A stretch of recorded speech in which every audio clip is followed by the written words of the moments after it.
Hi friends, welcome to Sneha's life style diary. നമുക്ക് ഓണത്തിന് ഒരു അടിപൊളി അവിയൽ ഉണ്ടാക്കിയാലോ? അതിന് വേണ്ടിയിട്ട് കുറച്ച് കഷ്ണങ്ങൾ ഇങ്ങനെ അരിഞ്ഞെടുത്തിട്ടുണ്ട്. ഇത് ഉരുളക്കിഴങ്ങാണ്. ഒരു ഉരുളക്കിഴങ്ങ് എടുത്തിട്ടുണ്ട്.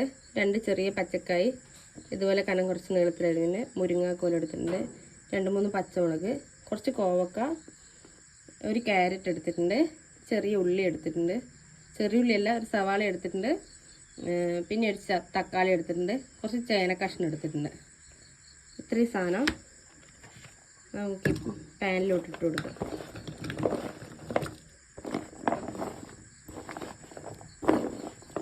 ഞാൻ അവിയൽ വെക്കുമ്പം ഉള്ളിയും തക്കാളിയെല്ലാം ഇടലുണ്ട്. ഓരോരുത്തർ അതൊന്നും ഇടൂല. പിന്നെ നമുക്ക് കിട്ടുവാണെങ്കിൽ വാഴക്കാമ്പ് ഇടും. നല്ല ടേസ്റ്റാണ്. അവിയലിൻ്റെ മെയിൻ ഒരു ഇൻഗ്രീഡിയൻ്റ് ആണ് വാഴക്കാമ്പ്. പിന്നെ ഇതിന് വേണ്ടിയിട്ട് അരപ്പ് റെഡിയാക്കാൻ വേണ്ടിയിട്ട് കുറച്ച് വെളുത്തുള്ളി എടുത്തിട്ടുണ്ട്. ഒരു അര ടീസ്പൂൺ അല്ല 1/4 ടീസ്പൂണോളം മഞ്ഞൾപ്പൊടി എടുത്തിട്ടുണ്ട്. ഒരു 1/4 ടീസ്പൂൺ ജീരകം എടുത്തിട്ടുണ്ട്. ഇത് നന്നായിട്ട് മിക്സിയിലിട്ട് ഒന്ന് ഒതുക്കിയെടുക്കുക, വെള്ളം ഒഴിക്കാണ്ട്. ഇതിന് ഇതിനകത്തോട്ട് വെള്ളം ഒഴിച്ചു കൊടുക്കാം. ഇനി ഇതിനകത്തോട്ട് കുറച്ച് വെള്ളം ഒഴിച്ചു കൊടുക്കാം.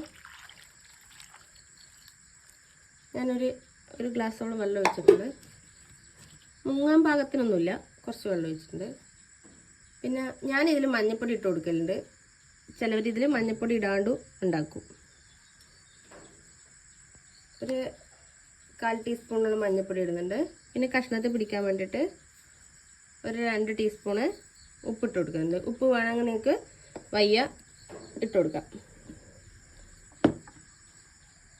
ഇനി ഇതെല്ലാം ഒന്ന് മിക്സ് ചെയ്ത് കൊടുത്തിട്ട് നമുക്ക് അടുപ്പത്തോട്ട് വെക്കാം. അടച്ച് വെച്ചിട്ട് ആവി വേവിച്ചെടുക്കാം.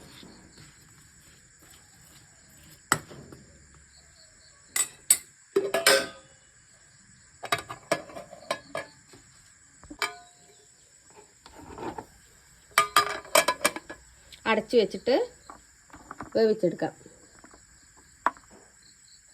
സമയം കൊണ്ട് നമുക്ക് മിക്സിൻ്റെ ജാറിലിട്ട് ഇതൊക്കെ അടിച്ചെടുക്കാം. പിന്നെ ഇതിനകത്തോട്ട് ഒരു 1/4 ഗ്ലാസ്സോളം, 1/4 ഗ്ലാസ് ഉണ്ട്, അര ഗ്ലാസ്സോളം തൈര് എടുത്തിട്ടുണ്ട്. നമ്മൾ എടുക്കുന്ന കഷ്ണത്തിനനുസരിച്ച് നമ്മളെ പുളിക്കനുസരിച്ചിട്ടും നമുക്ക് തൈര് ഒഴിച്ചു കൊടുക്കാം. ഇത് ഒതുക്കി എടുത്തിട്ട് വരാം. നമ്മൾ തേങ്ങ ഇതുപോലെ ജീരകവും വെളുത്തുള്ളിയും മഞ്ഞൾപ്പൊടിയൊക്കെ കൂട്ടിയിട്ട് ഒതുക്കി എടുത്തിട്ടുണ്ട്. പിന്നെ ഞാനിവിടെ ഒരു ഗ്ലാസ് തൈര് എടുത്തിട്ടുണ്ട്. ആവശ്യമുള്ളതേ നമ്മൾ ഒഴിച്ചു കൊടുക്കൂ. നമുക്കിത് തുറന്നിട്ട് ഇടയ്ക്കൊന്ന് ഇളക്കിയിട്ട് കൊടുക്കണം. മേലെയുള്ള കഷ്ണങ്ങൾ വേവാതിരിക്കുന്നതുകൊണ്ടാണ്. ഇങ്ങനെ ഇളക്കിയിടുമ്പം മേലെയുള്ള കഷ്ണങ്ങളും എല്ലാം നന്നായിട്ട് വെന്ത് കിട്ടും.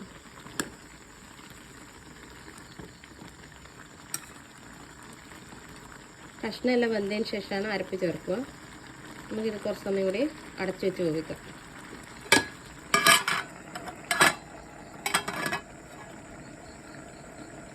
ഇനി നമുക്ക് ഒന്നുകൂടെ തുറന്നിട്ട് പിന്നെ അരപ്പൊക്കെ ഇട്ട് കൊടുക്കാം.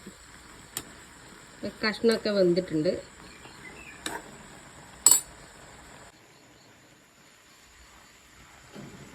അരപ്പിട്ട് കൊടുക്കാം.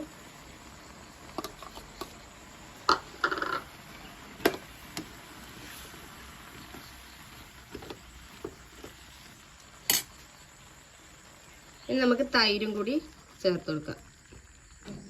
ഞങ്ങളുടെ ഒരു 1/4 ഗ്ലാസ്സിനടുത്ത് അധികം പുളിയില്ലാത്ത തൈര് ഇത് ഇത്രയും ചേർത്തത്. നന്നായിട്ട് മിക്സ് ചെയ്തിട്ട് ഈ സമയത്ത് നമുക്ക് ഉപ്പില്ലെങ്കിൽ ഇച്ചിരി കൂടി ഇട്ട് കൊടുക്കാം.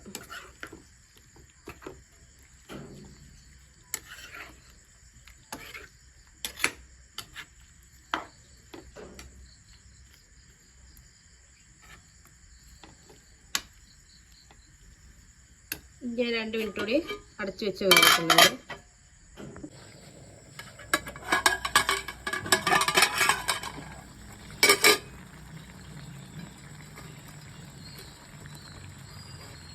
ഇനി നമുക്ക് ഇതിനകത്തോട്ട് കുറച്ച് കറിവേപ്പില ഇട്ട് കൊടുക്കാം.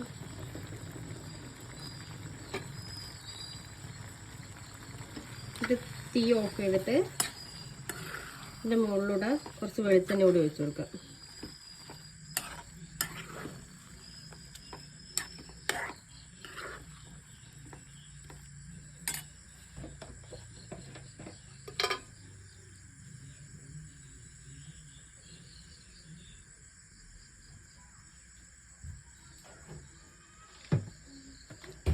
എന്നിട്ട് ഒരു വലിയ സ്പൂണ് വെളിച്ചെണ്ണ ഒഴിച്ചു കൊടുക്കണം. ഇനി താളിക്കൊന്നുമില്ല. നമ്മളെ അവിയൽ ഇവിടെ റെഡി ആയിട്ടുണ്ട്. ഇതിനി കുറച്ച് തണിയുമ്പം ഈ ഒരു ഇച്ചിരി ഗ്രേവി പോലെയുള്ളതൊക്കെ ഒരു ഇച്ചിരി കൂടി വറ്റും. അപ്പോൾ കറക്റ്റ് അവിയൽ പരുവത്തിലാവും. അപ്പോൾ വീഡിയോ ഇഷ്ടപ്പെട്ടാൽ ലൈക്ക് ചെയ്യുക, സബ്സ്ക്രൈബ് ചെയ്യുക, സപ്പോർട്ട് ചെയ്യുക. Thank you. എല്ലാവരും ഓണത്തിന് അവിയലൊക്കെ ഉണ്ടാക്കി നോക്കുക. പെട്ടെന്ന് ഉണ്ടാക്കാൻ പറ്റിയ സിമ്പിൾ റെസിപ്പിയാണ്. മസ്റ്റ് ട്രൈ ആയിട്ട് എല്ലാവരും ചെയ്ത് നോക്കുക. Thank you.